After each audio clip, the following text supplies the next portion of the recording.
베이스가 좀 심을래. 피아노 목소리밖에 안 들리잖아.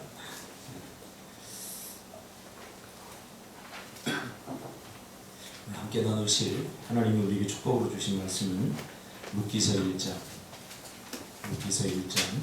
16절에서 8절에서 16절까지 보겠습니다. 8절에서 18절까지 한 절씩 교독합니다. 룻기서 1장 8절에서 18절까지입니다. 나오미가 두 며느리에게 이르되 너희는 각기 너희 어머니의 집으로 돌아가라. 너희가 죽은 자들과 나를 선대한 것 같이 여호와께서 너희를 선대하시기를 원하며 여호와께서 너희에게 허락하사 각기 남편의 집에서 위로를 받게 하시기를 원하노라 하고 그들에게 입맞춤에 그의 소리를 높여 울며 나오미에게 이르되 아니니이다. 우리는 어머니와 함께 어머니의 백성에게로 돌아가겠나이다 하는지라. 나오미가 이르되 내 딸들아 돌아가라. 너희가 어찌 나와 함께 가느냐. 내 태중에 너희의 남편의 아들들이 아직 있느냐. 내 딸들아 되돌아가라. 나는 늙었으니 남편을 두지 못할지라. 가령 내가 소망이 있다고 말한다든지 오늘 밤에 남편을 두어 아들들을 낳는다 하더라도 너희가 어찌 그들의 자랑을 드러내겠으며 어찌 남편 없이 지내겠다고 결심하겠느냐. 내 딸들아 그렇지 아니하니라. 여호와의 손이 나를 찢었으므로 나는 너희로 말미암아 더욱 마음이 아프도다 하며 그들이 소리를 높여 다시 울더니 오르바는 그의 시어머니에게 입맞추되 룻은 그를 붙여쳤더라. 나오미가 또 이르되 보라 내 동서는 그의 백성과 그의 신들에게로 돌아가니 너도 너의 동서를 따라 돌아가라 하니 룻이 이르되 내게 어머니를 떠나며 어머니를 따르지 말고 돌아가라 강권하지 마옵소서.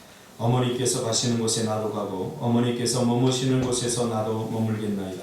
어머니의 백성이 나의 백성이 되고 어머니의 하나님이 나의 하나님이 되시리니 어머니께서 주시는 곳에서 나도 두고 거기 붙이실 것이라. 만일 내가 죽는 일에 어머니를 떠나면 여호와께서 내게 벌을 내리시고 더 내리시기를 원하리라 하는지라. 다같이 나오미가 룻이 자기와 함께 가기로 굳게 결심함을 보고 그에게 말하기를 그치니라.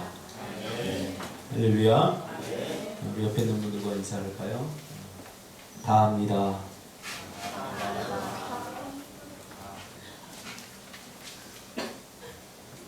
감기들 조심하세요. 이렇게 감기하고 편도선이 양쪽이 지금 부어서 오늘 설교를 크게 못합니다.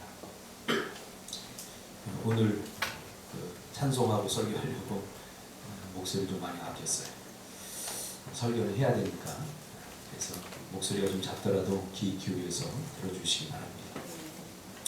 룻기 16번째입니다. 저스티스라고 하는 제목으로 하나님 말씀 증거하겠습니다. 우리가 계속해서 인애, 헤세드에 대해서 우리가 살펴보고 있습니다.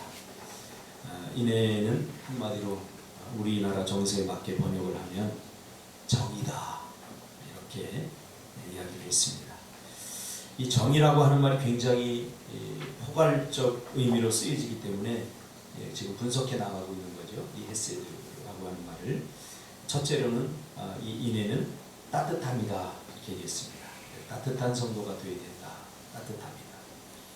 그리고 우리가 저번 주에 살펴본 것처럼 인애는 부드러움이다 라고 말했습니다. 부드러움. 오늘은 세 번째 시간으로 헤세드는 이 인애는 의리입니다.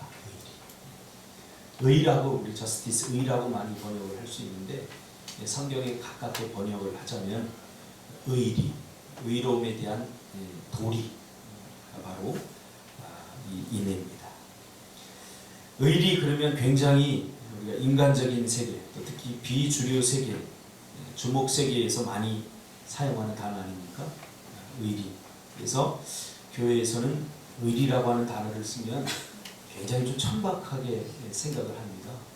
무슨 신앙이 의리냐 그렇게 이야기하는 사람도 있을지 모르겠지만 이 의리라고 하는 단어는 굉장히 성경적인 단어입니다. 의에서 나온 단어거든요. 의를 우리가 다른 말로 하면 신뢰에 대한 행동적인 표현입니다. 신뢰. 내가 저 사람을 신뢰하고 있다. 그것을 행동적으로 보여주는 것이 바로 의리거든요. 의리. 그래서 이 단어는 지극히 성경적인 단어입니다. 특히 이 단어는 주목색에서 많이 사용하는 단어이기 때문에 약간 천박하고 비속어처럼 우리가 느껴질지 모르지만, 저는 오늘 한국 교회와 또 성도들이 이 의리라고 하는 단어를 우리 그리스도인들이 다시 되찾아야 하는 단어라고 믿어 의심치 않습니다. 오늘 한국 교회는 의리가 사라져 버렸습니다. 그래서 이 의리에 대해서 우리가 오늘 한번 묵상을 하려고 합니다. 특히 우리를 향한 하나님의 변함없는 사랑을 가장 잘 표현해주는 단어가 바로 의리라고 하는 단어입니다. 이 의리라고 하는 말은 변함이 없다 그 말이죠. 다른 말로 하면 변함없는 하나님의 사랑을 가장 잘 표현하는 우리나라 단어가 바로 의리라고 하는 말입니다. 우리를 향한 하나님의 사랑은 절대 변함이 없죠. 항상 똑같습니다. 이 의리도 마찬가지입니다. 그것을 우리가 의리라고 이렇게 표현하고 있죠. 2014년도에 대한민국에 지금까지 의리 열풍이 불고 있지 않습니까? 영화배우 우리 김보성이가 의리 하면서 CF도 찍고 의리가 있어야 된다 이렇게 하면서 의리를 두 눈을 부릅뜨고 외치면서 의리의 아이콘이 되었죠. 그것은 다른 말로 바꾸면 쉽게 변절하고 쉽게 마음을 바꾸는 이 시대 사람들의 그 가벼운 마음을 따끔하게 지적하고 있는 말인 것 같습니다. 아침에 마음이 다르고 저녁에 마음이 다르고 뭐 죽자 사자 약속을 하지만 그것이 너무 쉽게 어겨지는 이 시대를 보면서 우리는 서로 신뢰를 잃어가고 있죠. 신뢰를 잃어가는 사회를 여러분 상상해 보셨습니까? 이 끔찍합니다. 서로 믿지 못하고 서로 신뢰하지 못하는 것만큼 이 공동체가 이 신뢰를 잃어버리면 이것보다 끔찍한 공동체가 없습니다. 그래서 오늘 우리 사회에 나타나는 현상들이 불안과 두려움, 이것은 바로 신뢰를 잃어버린 사람들이 많다는 것을 우리에게 보여주고 있는 거죠. 물론 내가 먼저 살고 보아야 되겠다고 생각하는 마음을 갖는다는 것은 나무랄 수가 없습니다. 먼저 내가 먼저 살고 봐야지, 뭐 의리 지키다가 내가 죽겠다, 뭐 당연한 생각입니다.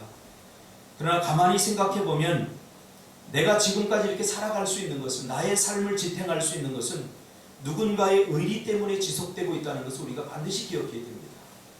나 먼저 살고 보자, 내가 살고 네가 살지, 내가 지금 힘들고 죽겠는데 무슨 의리냐, 이렇게 생각하는 사람들은 역으로 내 인생은 누군가의 의리 때문에 지금 지탱되고 버티고 있다는 사실을 우리는 반드시 기억해야 된다는 거죠. 그 중에 첫 번째 분이 바로 예수님입니다. 예수님의 의리 때문에 우리가 지금 오늘날 이렇게 살아가고 버티고 있는 거죠. 사람의 관계라는 것이 항상 좋을 수만은 없습니다. 우리는 죄인이기 때문에 늘 자기만 생각합니다. 아닌 것 같아요. 그래서 자기만을 생각하는 사람 함부로 비난할 수 없어요. 나도 그러니까. 나도 어떤 것에서는 결정적으로 나만을 생각하잖아요. 다른 사람 생각한다고요? 아닙니다. 다 똑같습니다. 그래서 관계라는 것이 자기의 유익과 이로움을 위해서 설정될 때가 많지 않습니까? 친구를 사귀더라도, 또 사람 이웃을 대하더라도, 태안 집사 그렇지 않아? 왜 어린애들이 와서 막 깝죽대는데 그냥 혼내고 싶은데 참아? 혼내면 다시는 안 올까 봐. 안 오면 장사가 안 되잖아. 그렇죠? 그러니까 혼내고 싶어도 참는 거예요. 다 뒤집어 엎고 싶어도 참는 거예요. 결국 가만히 보면 자기 유익과 이로움이 그 안에 은밀하게 도사리고 있다는 거죠. 근데 이 의리라고 하는 말은 그런 관계 설정이 자기 유익과 이로움을 배제한 상태에서 이루어지는 것이 바로 의리입니다. 나에게 유익이 없어도, 나에게 이로움이 없어도, 나에게 어떤 특별한 인센티브가 없어도 그래도 변치 않는 마음, 변치 않는 약속을 이행하는 것, 이것이 바로 의리입니다. 오늘 룻의 이야기를 우리가 한번 살펴볼까요? 이 나오미는 충분히 그의 두 자부 오르바와 룻에게 의리 있게 행동합니다. 지금 자기도 죽게 생겼습니다. 지금 자기 코가 석자입니다. 그렇다면 나오미는 두 자부에게 집착하고 매달려야 합니다. 야, 너희들이 떠나면 나는 어떻게 되냐? 인간적인 적에 호소를 하고 사회적인 규범에 호소를 해야 됩니다. 너희들 떠나면 나는 끝난다. 나는 어떻게 살라고. 그러면서 어떻게든지 이 두 자부를 붙들어야 됩니다. 자기가 살려면, 자기 유익을 위하면. 그러나 자기 때문에 젊은 두 여자가 인생을 허비하는 것을 볼 수 없을 만큼 이 나오미는 자기의 두 며느리를 끔찍하게 사랑했던 것이죠. 자기 아들 못지않게 사랑한 것이죠. 그래서 너희들 갈 길로 가라, 이렇게 그들에게 선택권을 주고 있습니다. 여러분, 이것이 의리입니다. 룻이 먼저 의리를 보인 것이 아니라 나오미가 먼저 두 자부에게 의리를 보인 것입니다. 변함없는 사람, 자기만을 생각할 수 없는 거죠. 자기 유익을 위해서, 자기가 살기 위해서 저들을 붙들고 있어서는 안 되겠다고 이 나오미는 생각을 한 거죠. 그래서 그들에게 선택권을 준 것입니다. 오늘 한국에도 심각한 고부간의 갈등이 있습니다. 예전에는 시어머니가 갑이었는데 요즘 며느리가 갑입니다. 그래서 이제 역전이 돼서 며느리가 갑질을 하는 그런 세상에 우리가 살고 있습니다. 너무 억울해할 필요가 없어요. 왜냐하면 예전에 시어머니들이 이미 많이 해먹었기 때문에 억울해도 이 시어머니들은 당해야 되는 시대에, 역사적으로 보면 이것은 비율적으로 동등한 위치에 한쪽으로 항상 기울면 또 한쪽으로 이렇게 또 다시 또 기울고, 이런 것이 역사 아니겠습니까? 오늘 이 고부간의 갈등의 문제가 무엇입니까? 시어머니들이 며느리들을 자기 자식처럼 아끼지 않는다는 것입니다. 자기 자식처럼 생각하지 않는다는 것입니다. 결혼을 하는 순간 남자와 여자가 한 몸을 이룬다고 성경은 말하고 있습니다. 이 한 몸을 이룬다는 것은 하나가 된다는 거예요. 너와 내가 하나가 되고 내가 너와 하나가 된다는 거예요. 그러면 아들이 딸이 되고 딸이 아들이 된다는 거예요. 하나가 된다는 거예요. 그렇다고 하면 성경적으로 결혼을 하면 딸들도 며느리들도 아들처럼 생각해야 됩니다.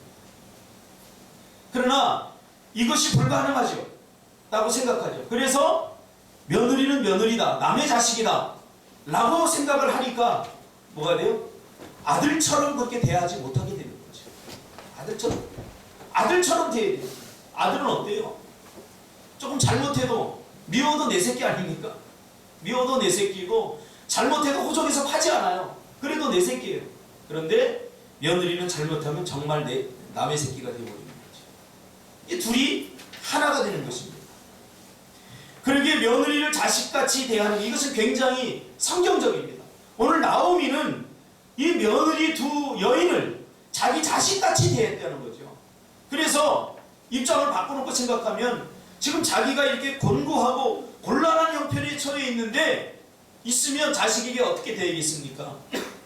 죽을 일이 생겼는데 자신이 죽고 자식을 살리지 않겠습니까? 오늘 지금 나오미는 똑같이 하는 거야. 차라리 내가 죽는 게 낫지. 너희들 평생 이 젊은 날에 이제 혼자가 되어서 뭐 좋은 일이 있다고 나를 따라 나서느냐. 그러니 너희들 살 길을 찾아서 떠나라 라고, 이것이 옳은 일인가 아니면 나쁜 일인가, 그것을 떠나서 오늘 이 나오미는 의리를 지킨 거죠. 두 며느리에게 의리를 지킨 겁니다. 이것은 거래를 하고 있는 것이 아닙니다. 관계십에서 가장 문제가 되는 것이 바로 뭡니까? 거래입니다. 우리가 관계를 맺을 때 거래 형식으로 관계를 맺으면 이것처럼 문제가 되는 것이 없습니다. 준석 집사, 내가 오늘 태한 집사에게 통닭을 오늘 살 테니까 하고 순수한 마음으로 사야지, 내가 딱 사주면서 내일은 태한이가 사겠네 라고 하는 마음을 갖는 것이 거래입니다. 베풀미라고 하는 것은 그냥 베풀고 잊어버려야 되는 거예요. 이 관계라는 것도 그런 거 아니겠습니까? 내가 저 사람에게 어떤 유익이 있고 저 사람과 사귀어서 얻을 것이 있고 유익이 있고 이로움이 있을 것 같으니까 저 사람과 관계를 맺으면 이것은 굉장히 어려운 관계가 되어버립니다. 나중에 서로가 서로에게 상처가 되고 고통이 되고 아픔이 되는 거죠. 그러니까 순수한 관계식, 이것이 바로 의리입니다. 오늘 나오미는 두 자부에게 며느리이기 때문에 라고 하는 사회적인 관계적 굴레를 씌우지 않았어요. 야, 너희들 며느리인데 끝까지 나를 책임져야 되는 거 아니냐, 이런 굴레를 씌우지 않고 오히려 그들을 더 걱정하는 마음으로, 자기도 지금 죽을 형편에 처해 있고 자기도 정말 자기 코도 석자인데 누가 누구를 생각합니까? 두 자비에게 자비를 베푸는 것, 이것이 바로 헤세드라고 하는 것입니다. 관계 속에서 거래로 맺어진 관계는 정말 피곤합니다. 내가 뭔가를 하나 사주면 저 사람도 나를 사줘야 돼요. 이게 안 되면 얼굴이 울그락불그락하고 친구니 아니니 이렇게 돼버립니다. 굉장히 미성숙한 관계가 되는 거죠. 예수님이 우리에게 관계를 맺을 때 어떤 대가를 요구하고 관계를 맺었습니까? 여러분 착각하지 마세요. 우리가 뭐 신앙생활 뭐 잘하고 기도생활 열심히 해서 하나님께서 우리에게 은혜를 베푸는 게 아니에요. 여러분 착각하지 마세요. 하나님은 이미 우리를 사랑하시기로, 우리가 하나님에 대해서 대수롭지 않게 생각해도 하나님께 받은 것이 많지만 그 은혜를 까마득하게 잊어버려도 하나님은 우리를 절대로 포기하지 않겠다고 이미 창세기 15장에서 아브라함과 언약할 때 약속하셨어요. 하나님은 계속해서 이 약속을 지키잖아. 이것이 바로 의리입니다. 내가 나에게 한 것처럼 나는 너에게 그렇게 대할 수는 없습니다. 그래서 이것은 불가능합니다. 내가 너에게 최선을 다하고 잊어야 되는 것, 잊어버리는 것, 이것이 은혜입니다. 제가 살아보니까 그래요.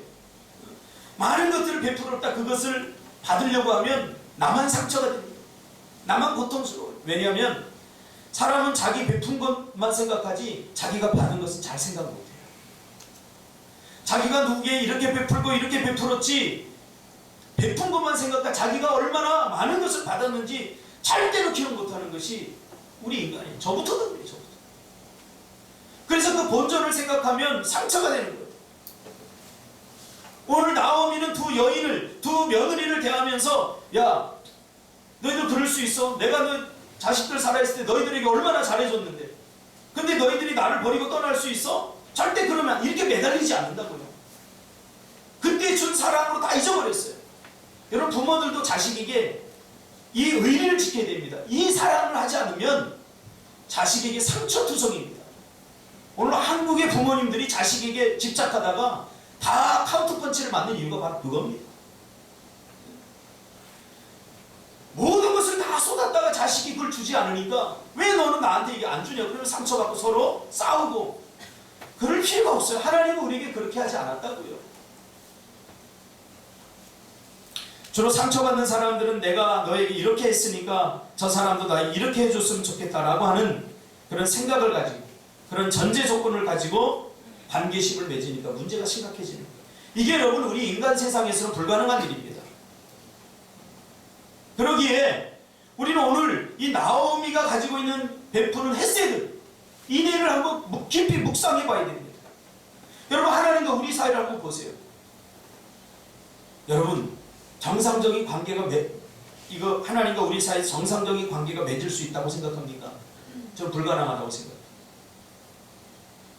하나님이 우리와 동등한 조건 속에서 우리를 사랑하기로 작정하셨다면 우리는 이미 심판받아 몇 번 죽어도 마땅한 존재들 아닙니까?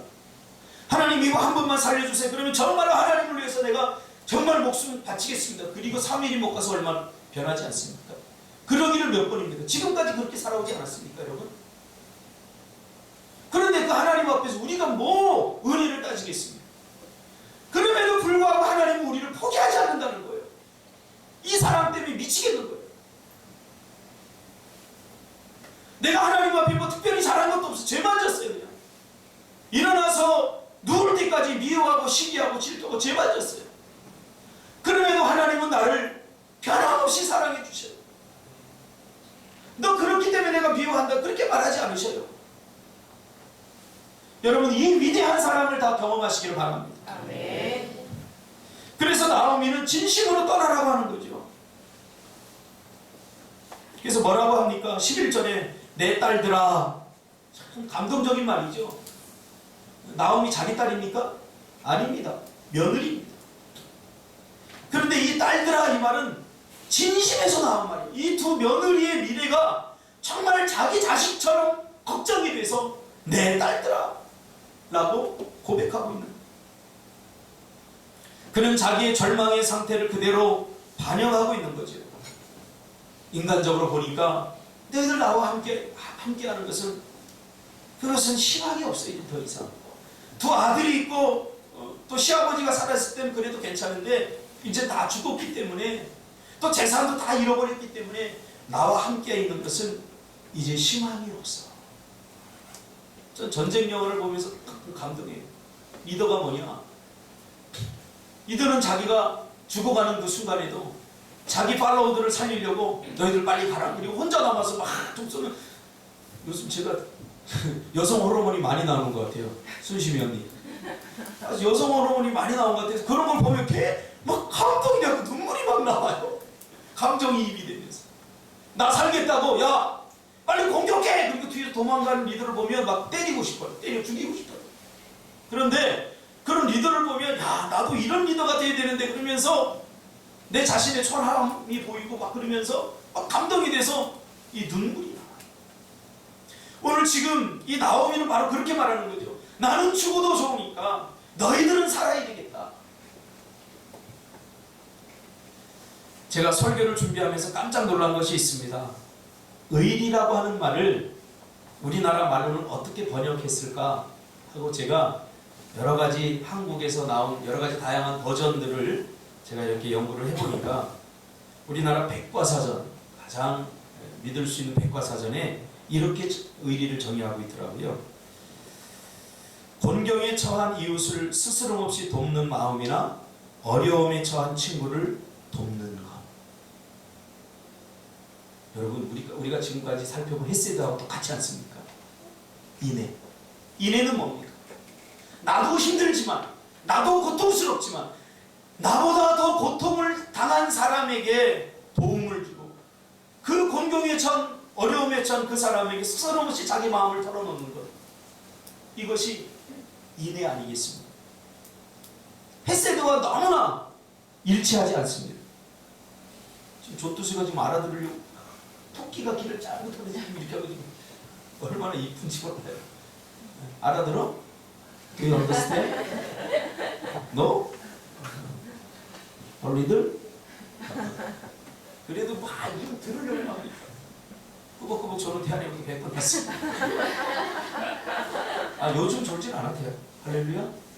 요즘은 안 졸는데 한 8년 전에 대한민국 졸았어. 그래서 14절에 그들이 소리 높여 다시 울었다고 말합니다. 나오미의 고백에서 두 며느리는 정말 그동안 어머니의 사랑을 느꼈지만 정말 지금이야말로 진하게 느낀 거죠. 야, 정말로 우리 시어머니가 우리를 사랑했구나. 이 변함없는 시간이 지나도 상황이 악화돼도 여전히 변함없는 시어머니의 의리적 사랑을 지금 이 두 자부는 경험하고 있는 거죠. 저는 나오미의 의리를 보면서 우리를 향한 예수님의 의리를 깊이 깨닫게 되었습니다. 여러분 믿음에도 의리가 있는 것입니다. 베드로는 주님 다른 사람은 다 주를 부인할지라도 나는 절대로 주를 부인하지 않겠다고 호언장담했죠. 근데 작은 계집 앞에서 3번이나 부인해버렸어요. 한 번도 아니고 3번이나 부인해버렸어요. 여러분 제가 예수님이라면 베드로 다시는 안 봅니다. 이런 싸가지 없는 놈. 아니 한 번만 부인하고 3번을 완전 부인해버린 거예요. 내가 도무지 그를 모른다고 그랬어요. 베드로를 위해서 얼마나 헌신했는데. 그런데 베드로가 입 싹 닫고 나는 절대 그를 모른다 라고 부인했을 때 인간적으로 참 배신감을 느끼죠. 그런데 예수님은 부활하신 후에 다시 베드로를 찾아갑니다. 의리는커녕 눈꼽만큼도 없었던 베드로. 베드로만 그런가요? 가룟 유다는 팔고 도망치고 부인하고 십자가를 예수님께 지는 현장에는 제자들이 없었어요. 한 놈도 없었어요. 그저 멀찌감이 몇 명이서 어떻게 우리 예수님 어떻게 되나 보자 그리고서 두려운 마음으로 지켜본 몇 사람들이 있었죠. 의리라고는 눈 씻고 찾아볼 수 없을 만큼 그렇게 황폐해져 버렸죠. 오늘 한국교회 성도들이 다시 회복해야 되는 것이 바로 의리입니다. 교회에 대한 의리, 성도에 대한 의리. 지금 한국교회가 싸늘해지는 이유가 뭡니까? 큰 교회 가보면 서로 누가 누군지 잘 모른대요. 누가 누군지 잘 모르는. 이게 큰 교회에서만 일어나는 일입니까? 작은 교회도 다르지 않아요. 작다고 다르지 않아요. 제가 우리 청년 집사들한테 늘 하는 얘기, 좀 서로 관심을 가져요. 오늘 밥 먹었는지 뭐했는지 좀 서로 관심을 가져요. 이게 따뜻함 아닙니까? 또 부드러워져야 됩니다. 부드러워. 이게 정입니다. 이게 의리입니다. 의리란 어떤 조건이나 상황, 환경이 변해도 여전히 변하지 않는 사랑. 이것이 바로 의리적 사랑입니다. 다른 말로 바꾸면 은혜입니다. 받을 자격이 없는 자에게 거저 주시는 하나님의 거부할 수 없는 사랑. 이것이 바로 은혜가 아니겠습니까? 여러분, 자격이 있습니까? 자격이 생기는 순간 이것은 온전한 관계식을 이룰 수 없습니다. 그 자격이 무슨 자격입니까? 자기가 생각하기에 자격이죠. 우리는 자격이 없는 자들입니다. 은혜를 받을 만하고 사랑을 받을 만한 자격이 없는 자들입니다. 우리 집사님 중에 한 분이 전화를 해서 가끔 그래요. 내가 자격이 없다고 그래요. 저는 그 말에 은혜를 많이 받아요. 반면에 자격이 있는 것처럼 자기가 자기 의의를 가지고 당연히 누려야 되는 것처럼 생각하는 사람은 정리미가 좀 떨어져요. 그런데 난 자격이 없습니다. 참 이런 말을 들으면 가슴이 뜨거워져. 우리가 자격이 있다고 생각하십니까? 자격 없어요. 이제 계속 우리 그 부부들이, 신혼부부들이 계속 생기는데 늘 기억하세요. 주례, 우리 세강집사님 주례를 준비하면서 제가 깊이 묵상해요. 왜냐하면 주례를 요즘 많으니까 똑같은 주례를 계속 할 수는 없잖아요. 이것도 번역이다 생각하면서 우리 세강집사가 살아온 인생을 제가 중2 때부터 봐왔기 때문에 생각하면서 어떤 말씀이 좋을까 묵상하면서 하나님이 그런 말씀 주시더라고요. 두 부부는 서로 너무 가까워지면 안 됩니다. 서로 손님처럼 생각해요. 이 여자가 내 여자다라고 생각하는 순간 함부로 말해요. 함부로 대해요. 여자도 마찬가지예요. 이 남자 다 알아. 아유, 내가 기대했던 그 남자가 아니네. 그렇게 생각하는 순간 모든 기대가 다 사라져버리고 그 순간부터 지옥을 경험하게 됩니다. 제가 주례 때도 하겠지만 평생 손님으로 대해요. 송이 연애할 때 같이 그렇게 보고 싶고 또 보고 싶고 서로 손님처럼. 이게 의리인 거죠. 이게 변함이 없는 거죠. 우리를 향한 하나님의 의리는 바로 변함이 없습니다.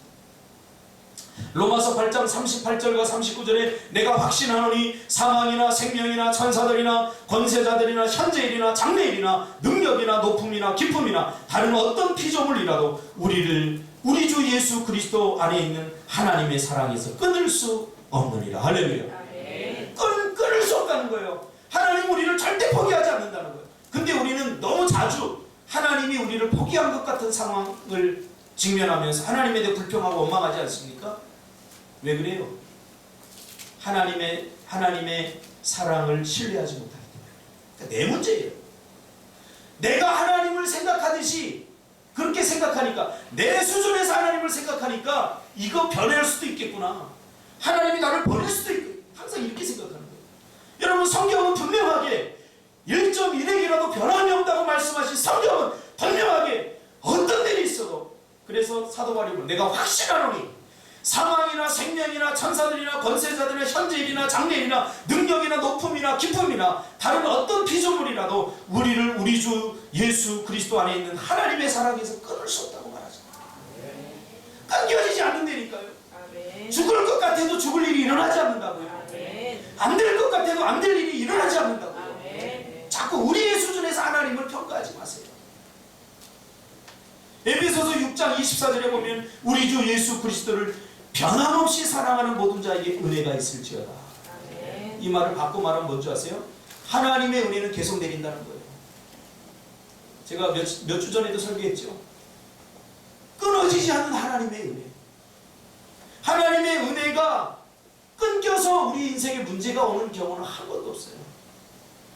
우리를 향한 하나님의 마음, 우리가 하나님을 생각할 때 우리의 사랑이 끊겨진 거죠. 우리의 관심이 끊겨진 거죠. 여러분 주목의 세계에서도 변치 않기를 여러분 피로 맹세하지 않습니까? 제가 청소년 사역을 하면서 가끔 아이들을 경찰서에서 이렇게 볼 때가 있었어요. 가보면 아이들이 잘못을 하고 그리고 나서 서로 약속을 합니다. 절대 불지 않기로 약속을 해요.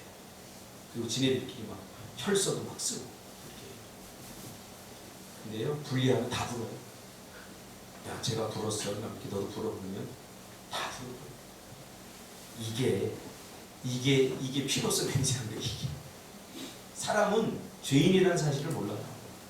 가장 결정적일 때 자기만 생각하게 돼 있어요. 우리가. 다 똑같아요. 뭐 누가 누구를 안 그래? 현선이 안 그래? 내가 정말 피곤해서 죽겠구만 못 일어나게 돼. 상진이 밥 해줄 수 있겠어? 못 해주지. 그러니까 상진이는 밥 안 해줘도 서운해하지 마. 할렐루야. 너도 그래. 너도 죽겠어. 막 학교 갔다 와서 막 피곤해 죽겠구만. 현선이가 오빠 이거 뭐 좀 봐가지고 그러면 네가 봐봐 그러겠지. 속지 마. 우리 서로가 서로에게 속지 마.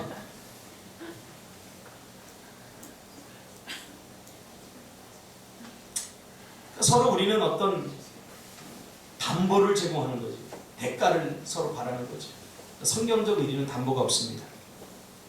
자발적 희생과 사랑입니다.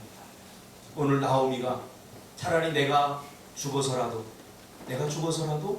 두 여인을 살려야 되겠다 하고 자기가 죽지요. 그래서 위대한 것입니다. 내가 대가를 바르려고 그러면 안 됩니다. 내가 죽으면 됩니다. 할렐루야. 내가 죽으면 됩니다. 우리 하나님은 우리를 의리로서 대합니다. 그래서 하나님께서 죽으신 겁니다.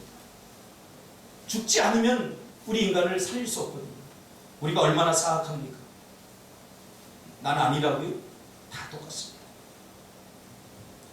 그래서 내가 너를 떠나지 않겠다, 내가 너를 돕겠다 하고 약속한 것을 끝까지 하나님이 지키십니다. 우리가 그 약속을 어겨도, 우리가 내 마음대로 살아도 하나님 우리를 버리지 않는 이유가 바로 여기 있습니다. 그래서 우리의 언약은 창세기 15장 아브라함의 언약입니다. 이 약속이에요. 하나님과 우리 인간이 약속을 했어요. 근데 우리 인간이 그 약속을 깨버렸어요. 하나님의 고민이 생겼어요. 이제 또 이 약속을 어길 인간과 또 약속을 하면 또 깰 것이 분명하거든요. 그래서 하나님께서는 스스로 자기 자신에게 약속을 한 거예요. 창세기 15장에 보면 아브라함과 약속할 때 동물을 죽여놓고선 그 두 약속의 대상자가 걸어가야 되는데 아브라함을 잠들게 하고 혼자 걸어가잖아요. 왜? 네가 어겨도 나는 지키겠다. 스스로. 이게 자발적인 약속입니다. 희생적 약속입니다. 그래서 네가 어기면 내가 죽겠다고 그래요. 내가 죽어서라도, 내가 헌신하고서라도 이 약속을 내가 반드시 지키겠다. 그래야 너희들이 살아납니까? 그래서 은혜라고 하는 말은 여러분 잘 이해해야 돼요. 받을 자격이 없는 자에게 거저주시는 하나님의 거부할 수 없는 사랑입니다. 저는 이 은혜를 요즘 그냥 새록새록 깨달아요. 하나님이 얼마나 좋으신 하나님인지. 그 전까지만 해도 굉장히 저에게는 어떤 율법적이고 윤리적인 자기 열심이 굉장히 많이 살아있었어요. 원사님도 저를 보면 아시겠지만 제가 굉장히 열정적이다. 내가 뭔가를 하면 그냥 열심히 하고 뭐 이렇게 했는데, 그래서 열심히 안 한다는 얘기가 아니라 그것이 나중에는 뭐가 되냐면 자기의가 되더라고요. 의리가 돼야 되는데 자기의가 되더라고요. 그래서 열심히 안 하는 사람들 주변에 찾아서 너 왜 그렇게 살아? 그러면서 막 비난하고 정죄하는 거예요. 사람은 다 다른데 나는 이렇게 열심히 하는데 성도들은 열심히 안 하는 것 같아. 화가 나는 거예요. 이거 당연히 열심히 해야 되는 것 아니야? 그러면서 의리가 살아나야 되는데 자기의가 살아나니까 힘들어요. 제가 목회를 하고 3년 만에 깨달았어요. 내 의의를 버려야 되는구나. 룻과 오르바가 함께 울었지만 결국 오르바는 떠납니다. 똑같은 시어머니의 사랑을 느끼고 받았지만 그러나 결국 오르바는 시어머니의 의리를 저버립니다. 거기서 오르바는 끝난 거죠. 무엇이 끝났냐? 신앙의 여정이 여기서 끝난 겁니다. 왜냐하면 그 다음 말에 그 루키 기자의 래퍼가 나오잖아요. 곧 오르바는 그의 백성과 그의 신에게로 돌아갔다. 오르바의 신앙생활은 여기서 끝난 겁니다. 결정적인 순간에 자기의 의리를 지켜야 되는데 그거를 지키지 못하고 포기하고 떠남으로써 더 이상 성경에서는 오르바에 대해서 언급하지 않습니다. 그리고 루키 기자의 래퍼 곧 오르바는 그의 백성과 그의 신에게로 돌아갔다라고 말합니다.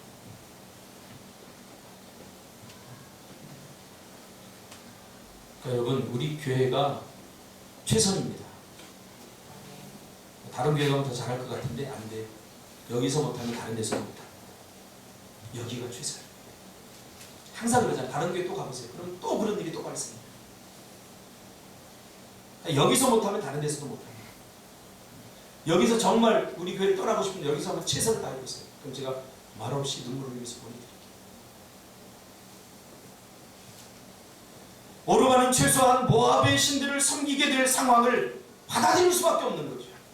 어쩔 수 없다고 말하지만 결국 그의 신앙은 여호와 하나님을, 유일신 하나님을 섬기는 그 하나님을 섬기는 유일한 신앙은 여기서 끝났고요.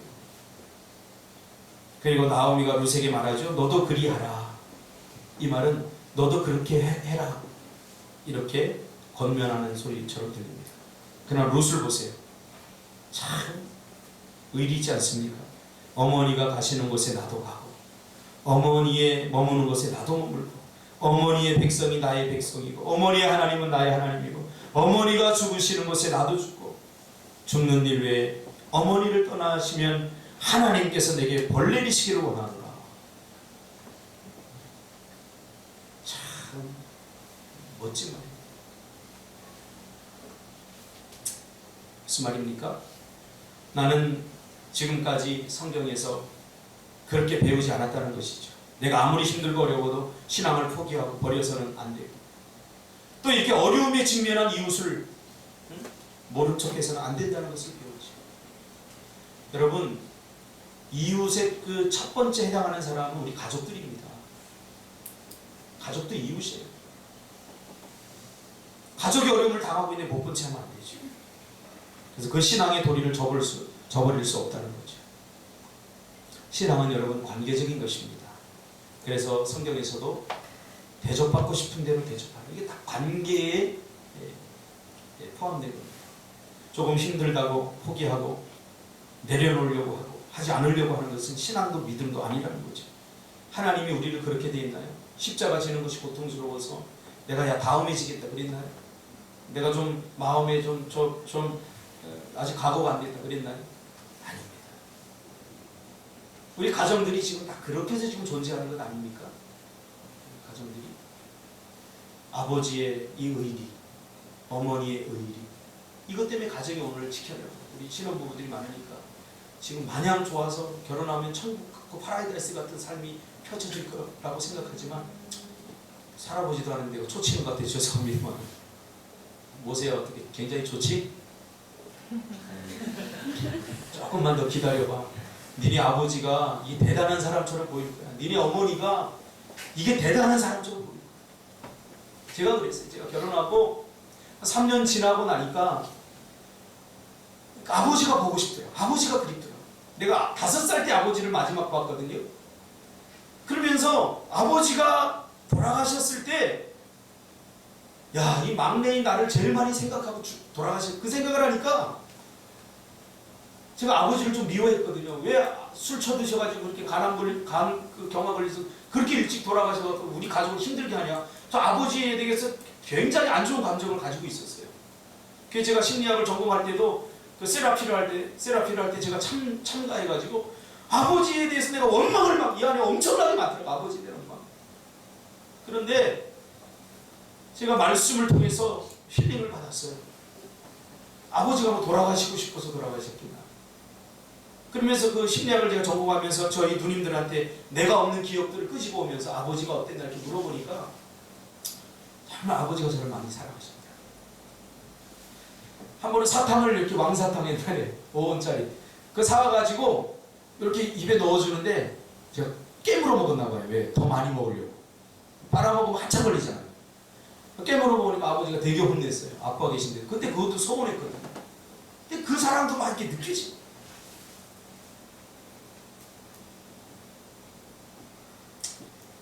하나님은 이 사랑보다 더 큽니다. 하나님 사랑. 우리 꿈틀교회 성도들이 이 하나님의 사랑을 정말 마음 깊이 다시 찾으시고 다시 회복했으면 좋겠어요. 그저 값싼 하나님, 내가 생각하는 하나님이 아닙니다, 여러분. 내가 잘하면 하나님 복 주시고 내가 못하면 때리시고 그런 하나님이 아니에요. 제가 언젠가도 얘기했잖아요. 우리 예원이에게는 좋은 아빠와 나쁜 아빠밖에 없어요. 아빠 이거 해줘 그러면 지금 안 되거든.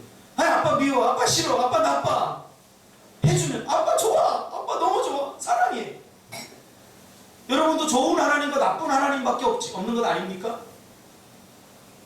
좀 이제는 철이 들어서 깊은 하나님을 경험해 보세요. 때리시면서 울고 계신 하나님을 좀 경험해 보세요. 격기를 가는데 말하면 삐질까봐 가슴앓이 하는 그 하나님의 깊은 사랑을 한번 깨달아 보세요. 박종 집사님 무슨 얘기 안 줬어요. 모세 때리니까 서운했지. 그러나 박종 집사님이 때리고 싶으면 많이 참고 그들 때린 거야. 네가 자식을 키워봐. 이게 보통 일이 아니야. 자식을 키워. 하나님이 우리를 키우는 것도 보통 인내가 필요한 게 아닙니다.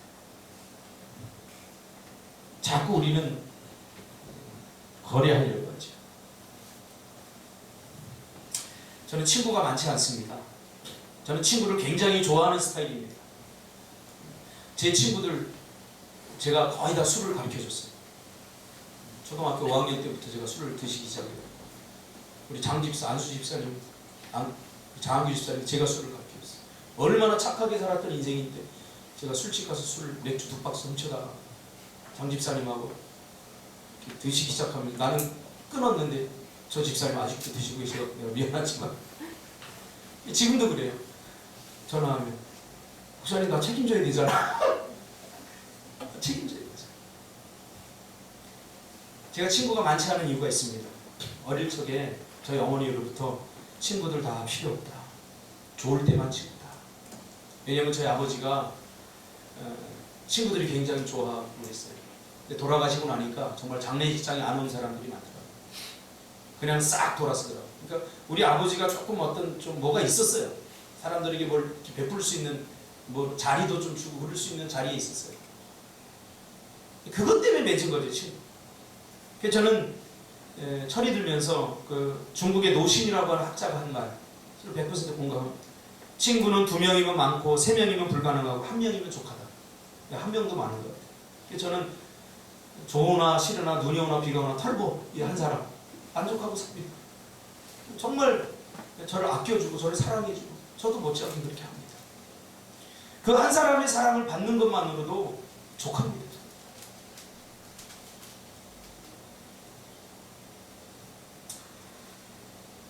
지금 사랑하지 않는 자 모두 유죄라고 하는 책을 그 에세이를 노희경이라고 하는 그 방송 작가가 썼어요. 제가 몇 년 전에 그 책을 읽고 좀 은혜를 많이 받았어요. 그 한 부분을 제가 읽어드리고 오늘 설교를 마감하려고 합니다. 나는 한때 나 자신에 대한 지독한 보호 본능에 시달렸다. 사랑할 땐 더욱 그랬다. 사랑을 하면서도 나 자신이 빠져나갈 틈을 여지없이 만들었던 것이다. 가령 죽도록 사랑한다거나 영원히 사랑한다거나 그립다는 말은 하지 않았다. 내게 사랑은 쉽게 변질되는 방부제를 넣지 않은 빵과 같고 계절처럼 반드시 퇴색하며 늙은 노인의 하루처럼 지루했다. 책임질 수 없는 말은 하지 말자. 내가 한 말에 대한 책임 때문에 올가미를 쓸 수 있다. 가볍게 하자. 가볍게 보고는 쉽지라고 말하고 지금은 사랑해라고 말하고 변할 수도 있다고 끊임없이 상대와 내게 주입시키자. 그래서 헤어질 때 울고불고 말고 깔끔하게 안녕. 나는 그게 옳은 줄 알았다. 그것이 상처받지 않고 상처 주지 않는 일이라고 진정 믿었다. 그런데 어느 날 문득 드는 생각. 너 그렇게 살아 정말 행복하느냐? 나는 행복하지 않았다. 죽도록 사랑하지 않았기 때문에 살 만큼만 행복했고 영원을 믿지 않았기 때문에 언제나 당장 끝이 났다. 내가 미치도록 그리워하지 않았기 때문에 아무도 나를 미치게 보고 싶어 하지 않았고, 그래서 나는 행복하지 않았다. 사랑은 내가 먼저 다 주지 않으면 아무것도 주지 않았다. 버리지 않으면 채워지지 않은 물장과 같았다. 내가 아는 한 여자, 그 여자는 매번 사랑할 때마다 목숨을 걸었다. 처음엔 자신의 시간을 온통 그에게 내어주고 그 다음엔 웃음을, 미래를, 전부를 주었다. 나는 무모하다 생각했다. 그녀가 그렇게 모든 걸 내어주고 어찌 버틸까 염려스러웠다. 그런데 그렇게 저를 다 주고도 그녀는 쓰러지지 않았고 오늘도 해맑게 웃으며 연애를 한다. 나보다 충만하게. 그리고 내게 하는 말, 나를 버리니 그가 오더라. 그녀는 자신을 버리고 사랑을 얻었는데 나는 나를 지키느라 나이만 먹었다. 사랑하지 않는 자 모두 유죄다. 오늘날 성도들이 교회에 헌신하지 않고 신앙을 저버리는 이유를 저는 압니다. 오늘 노희경 작가가 통찰한 것과 좀 다르지 않다고 생각합니다. 너무 많이 헌신하다 자신이 상처받을까 봐 자기가 감당할 수 있는 만큼만 하려고 합니다. 그러나 그것은 신앙이 아닙니다. 그저 적당한 선에서 하려고 하니까 위로부터 주어지는 하나님의 놀라운 은혜를 경험하지 못하는 겁니다. 그러니까 종교인으로 잘나게 버리는 거죠. 저는 성경을 믿습니다. 저를 위해 죽는 자는 하나님이 절대로 죽게 되버려 두지 않습니다. 그래서 저는 이렇게 눈치를 보면서 적당히 사람과 만날 때도 저는 그냥 다 주는 편이에요. 죽도록 사랑해. 살다가 죽도록 사랑 안 할 때도 오겠죠. 그러나 저는 그것을 미리 염려하진 않습니다. 단 한순간이라도 죽도록 사랑하면 그것 사랑한 거 아니겠습니까? 이것은 이래서 못하고 저 사람이 사랑한다고 얘기 안 하면 어떡하나. 그래서 내가 저 사람이 나를 사랑한다고 말할 때까지 기다렸다 사랑해줘. 이게 진정한 사랑입니까? 이게 사는 게 아니죠. 사는 게 아니죠. 여러분, 하나님을 향해서도 그렇게 하시길 바랍니다. 죽도록 신앙생활하다 상처받아도 그것이 십자가의 흔적 아니겠습니까? 요즘 우리는 너무 약았어요. 너무 얕게 신앙생활하니까 성경에서 나오는 그 위대한 은혜를 경험하지 못하고 그저 주변의 은혜만 조금 깔짝거리다가 끝나는 거죠. 우리 꿈틀교회 성도들은 의리를 지키며 하나님의 선하심을 날마다 맛보아하는 복되고 귀한 성도들 되시기를 주님의 이름으로 축복합니다. 걸어가신 아버지 하나님 감사를 드립니다. 우리를 향한 하나님의 사랑은 변함이 없는 사랑임을 믿습니다.